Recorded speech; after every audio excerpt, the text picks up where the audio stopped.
Welcome back to Accessible Adventures. Today we are in St. Petersburg, Florida, also known as St. Pete's. It's part of the greater Tampa Bay area and home to the Tampa Bay Rays at Tropicana Field. We are going to watch the Rays play host to the Minnesota Twins and do a review about accessibility at this venue. But it is still hours away from the game, so we'll be spending a little time here at the St. Pete's Pier, checking out the scenery on this slightly humid but breezy day. Can I say it's breezy in St. Petesy? Anyway, going from the start up the pier to the end of the pier can be a bit of a walk. Luckily, they offer these tram stops. These trams pick you up and take you from one end of the pier to the other with stops along the way. You're going to the end, right? This is nice over here. I know.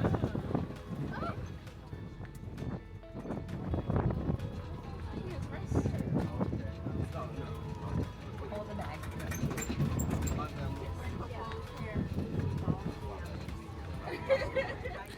We've reached the end of the pier where we will be heading up to the rooftop.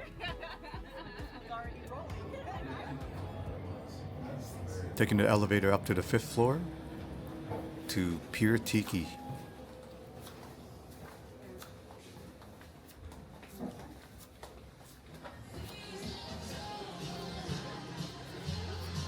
Thank you.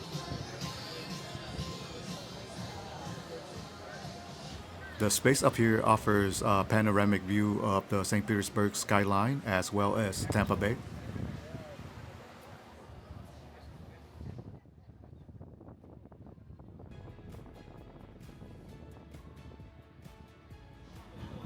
Certainly not a bad place to grab a drink and enjoy the view. We watched the clouds roll by for a bit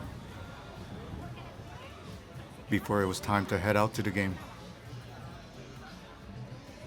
We've always enjoyed our time here at the St. Pete's Pier, and I think if you're a fan of a scenic waterfront view, you would as well.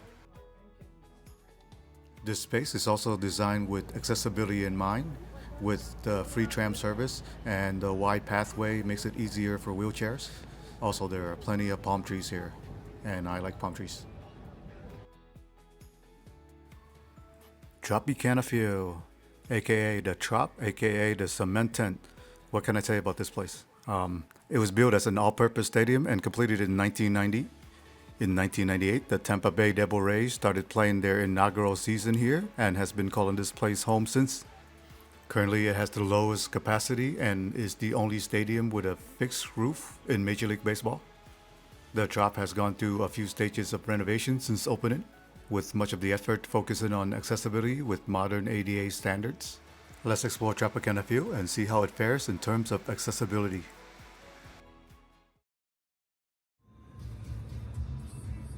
We arrive just as the gates open. We pull into Lot 7 as it is one of two lots for ADA parking, the other being Lot 1.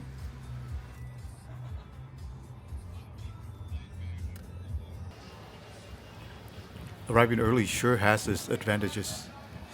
We were able to find a parking spot just steps away from entry gate 1, where there's also an ADA entrance. And as I walked up to the metal detector, the security personnel saw my orthotic leg brace and quickly took me to the side and cleared me for entrance. All right, you good. Appreciate it. Thank you. Well, give the security staff our first accessible dings for their attentiveness.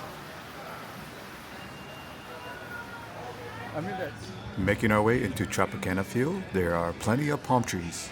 Nothing to do with accessibility. They just look nice and I like palm trees.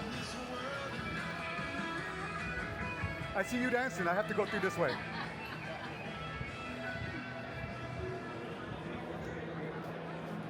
So if you need to use the elevator versus the escalator, you can just go right in here. There's an elevator. Okay, did I got that one? We'll find out in a second. Gotcha. Down this way you said? Right there. That's Those good. glass doors, you do the elevator. Thank you. Another accessible shout out for this gate attendant Maria. She took our tickets and pointed out where the elevator is, should we need it.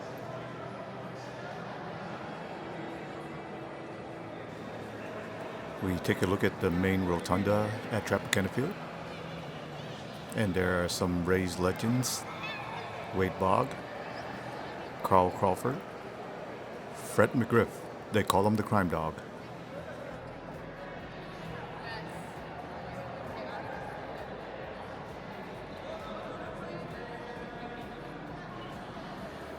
Hey, ladies.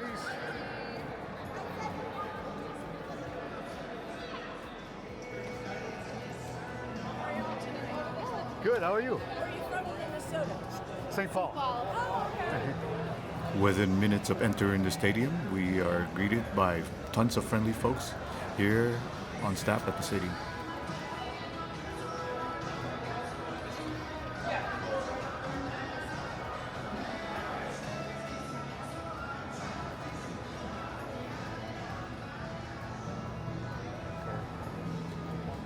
Welcome, Twin fans. Thank you.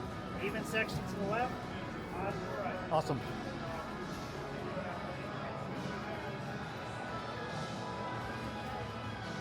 There's a giant ray sticking out of the wall. Indeed, there's a giant Ray player sticking out of the wall. This part was among many of the renovation made to Tropicana Field as effort to modernize it with updated food concessions, bars, and social space along with accessibility accommodations. Hello. Heading outside to get a view of St. Petersburg in this outdoor patio space.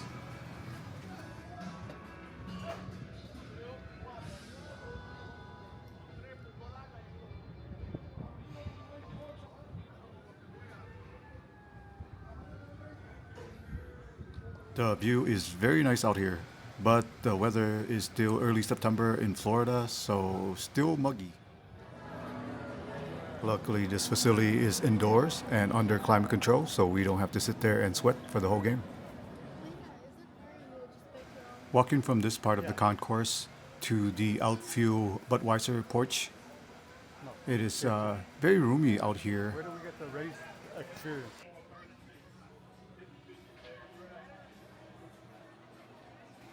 We wanted to check out the main feature of Tropicana Field here, the Rays touch tank, where there are some Rays swimming in the pool in the outfield.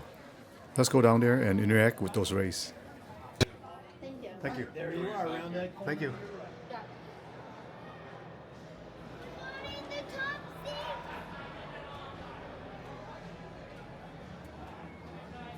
Come see the Rays. Let's That's see the ray. 2 fingers on the wing. They don't bite or sting. So be brave. You All can right. touch a ray today. Well, it is good to know that these Rays don't bite or sting. She said thank you. See what she did there? Notice the space in here is a little bit tight, but they do have ramps for those in wheelchairs to go up and touch the Rays. This Ray touch tank experience not only provides entertainment, but also education about marine conservation and these Rays. Interesting textures. Very different from our cats. I wonder if these guys enjoy the attention or they would rather be in the ocean.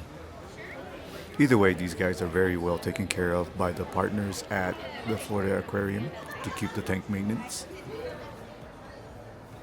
We took the elevator back up to the Budweiser porch located in the outfield.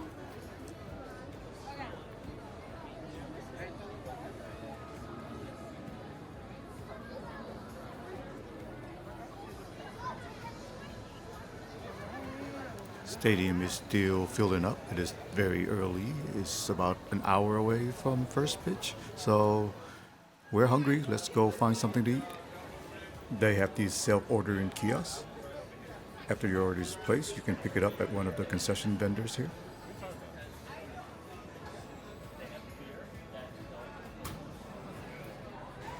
We place our orders. Now it's time to go pick it up. These self-ordering stations, as you've probably seen, are popping up everywhere, and not only at stadiums, but hotels, airports, theaters, and retail stores. I find this helps speeds up the process and reduce lines in the stands, therefore making the busy concourses easier to navigate around for all, and especially those with accessible needs.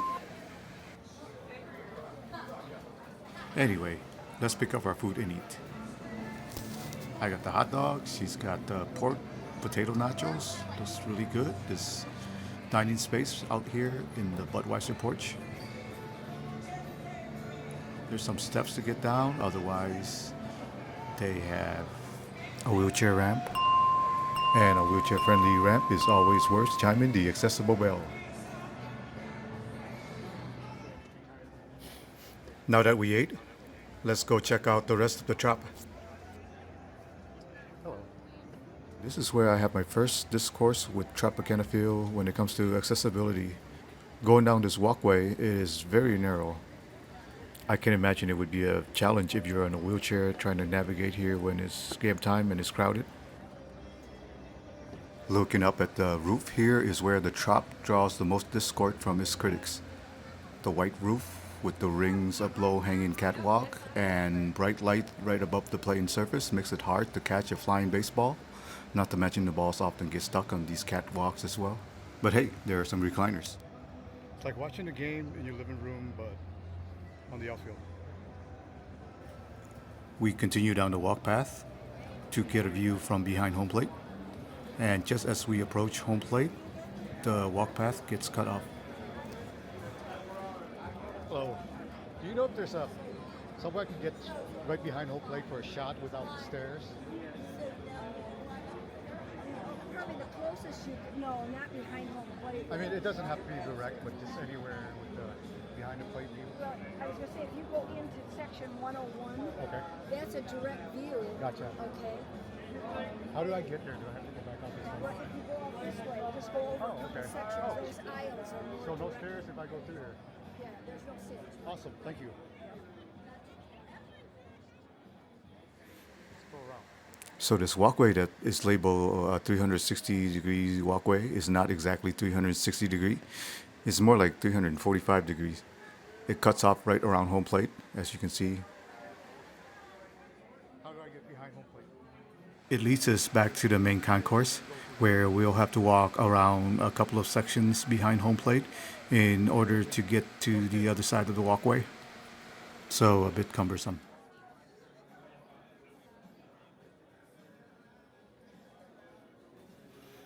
I think why the walkway did not connect completely around and was cut off right behind home plate might have been that the press box was originally placed right there. And for reasons when this walkway was put in from the 2014 renovations, they had to go around home plate where the press box originally was. Hi. Where are we headed? I just want a shot at home plate real quick. Yeah. No worries. You're fine. Thank you. Despite it being outdated compared to many other ballparks, the Trop really has its charms. While this roof is not ideal for baseball for reasons mentioned earlier, it gives the stadium a certain look and characteristics. One of the more recent ADA feature that was added to Tropicana Field is the sensory room, a specially designed space for individuals who may feel overwhelmed by noise, lights, and crowd. So we head to guest services to find the sensory room. Do you happen to know where the sensory room is? Yes.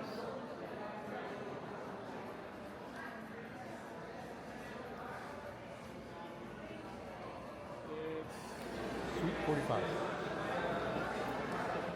The gentleman at the guest services desk was able to point us to Suite 45 to the sensory room, and it sounds like it's going to be a bit of a walk.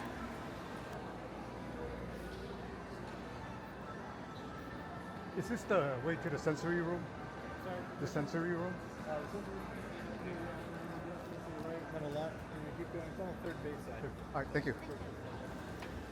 This atrium part of the Trop was an addition and was not part of the original concept, I do believe.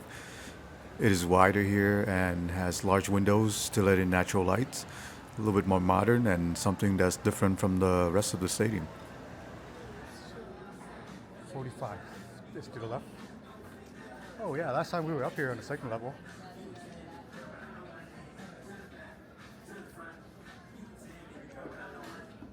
We're looking for the sensory room.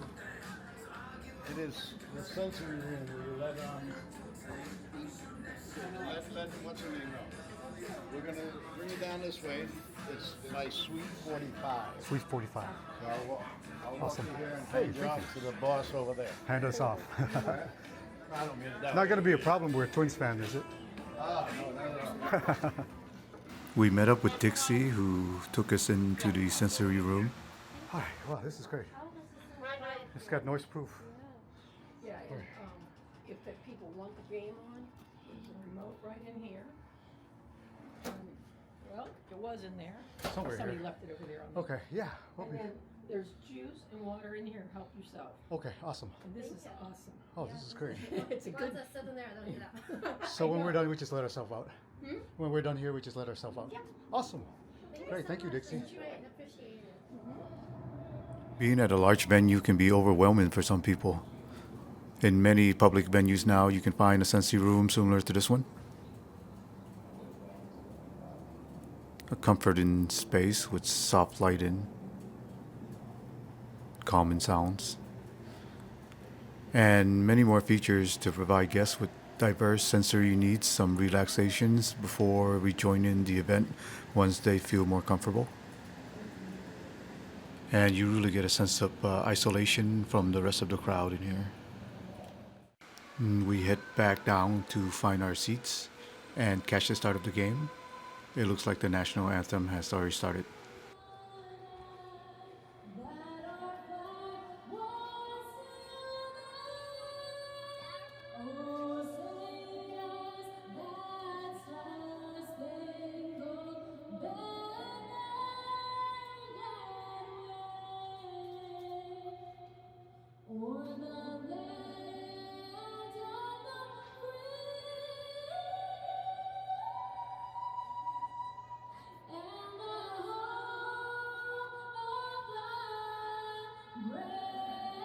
That was a beautiful performance of the Star Spangled Banner. We met up with our friends and then went to our seats to catch the start of the game. Our seats are in this 80 row located on the foul line deep in right field. It's also located on this walkway where it can be very heavy traffic. It's not the best of view, but not bad either considering the price and the accessibility given. You could get foul ball up here. The balls could come up here. There's no netting. Go Twins! Go Twins! And just a moment after warning my friends about the ball possibly coming up here, the Twins hit a home run right near us. Oh, they hit someone. They hit someone. It was a fast line drive. A fan had misjudged the timing of the ball when it landed. It went right through his hand and knocked him unconscious. There we see the medical staff tending to the gentleman. It's a scary situation and we hope he's okay. And we were told that this fan was okay. Him and his son were taken down on the field and met with Twins player Trevor Larnett, who hit that home run. He gave him a signed baseball and bat. It was nothing too serious. We were glad to hear that. That was not a good thing to see up close. As one of our friends who was in attendance, it was her first baseball game, and it might as well be her last. So we took a break from all the action and headed out to the ballpark and rec outdoor space here. I always enjoy these kinds of lounge space whenever I'm at a venue. It provides a nice breakaway from the action. And it doesn't have to be a sensory room. Just something with a view like this is nice enough. And the weather is a little bit nicer and cooler now than it was earlier, but the rain is moving in. So we moved back inside to watch the game out in center field. Having a roof over the ballpark is essential due to the frequent tropical rain this area receives during this time of the year. It helps to prevent weather delays and cancellations. There was not much happening on the field at this point, but we could hear the rain and thunder outside as the game continues inside.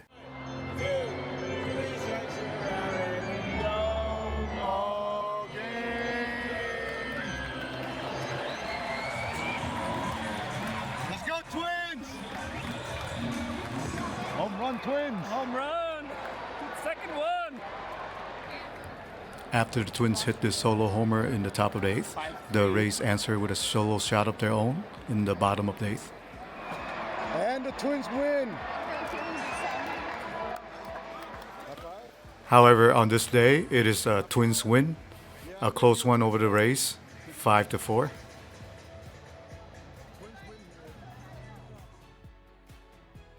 As we make our way out of the stadium, here are my thoughts about Tropicana Field. Since there are already much opinions about the outdated design, lack of sunlight, the use of space, the roof, among other aspects, I've already covered some of that in this video earlier. So I just want to keep this mainly about the ADA accessibility and the fan experience. I want to start with the staff.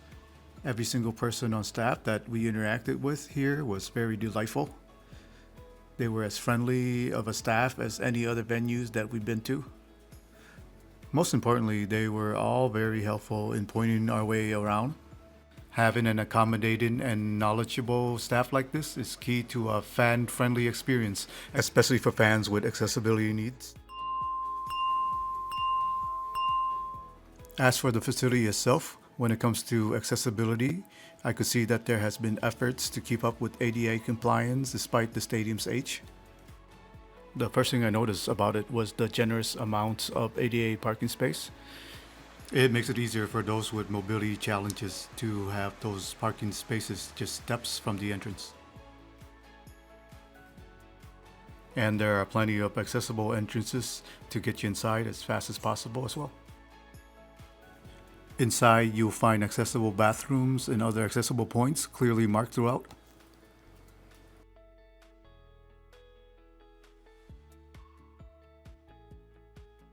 When it comes to elevators and escalators, I find that they are plentiful and conveniently located all throughout as well. And as for ADA seats, there are plenty of them located on the first level walkways similar to the ones we sat at. There are also ADA seats located on the second level. As for the third level, this is closed the majority of time here at the Trop. While there are plenty of accessible seats and other ADA features such as the sensory room, compared to modern ballparks such as Petco Park where we visited in our last video, the Trop still lags behind in those areas. As I mentioned earlier about the narrow walkway, it was something they added in 2014 in order to install more ADA seatings, but this integration is not the most friendly to a mobile challenged person. You can see that when it gets crowded here, it can be difficult moving around for an able person, let alone someone with special needs. And as much as they've done to keep this facility up to date with the modern amenities, there is only so much you can do with a structure with this age and design. Which is why after years of efforts for a new stadium for the Rays, plans has finally been approved. It will be at this very same site in St. Petersburg's gas plant district, a significant development to the area. The plan is not only to build a new state-of-the-art venue for the Rays, but also facilities surrounding the area such as apartments, retail space, hotels, restaurants, and bars. As of right now, it's scheduled to be open by 2028. I've been calling this area home for the past few years and have been attending Rays game on a regular basis, especially against the Minnesota Twins. As you can tell, I'm a Twins fan. I root for the Rays as well, but not when they're playing against the Twins. So as a baseball fan and a local, I'm excited for this new ballpark. Having a new modern stadium means up-to-date standards, ADA accessibility for fans such as myself and others with a disability. This will be a welcoming change. And until it opens its door, I can't wait to go and do a review of it. As we walk outside, we can feel this humidity, and the ground is certainly wet from the thunderstorm earlier. Did I miss anything about the Trop? Do you have any questions or suggestions about future adventures and topics? Please leave them all in the comments. Also, please leave a like and subscribe if you haven't done so. I thank you for watching, and we'll see you next time on Accessible Adventures.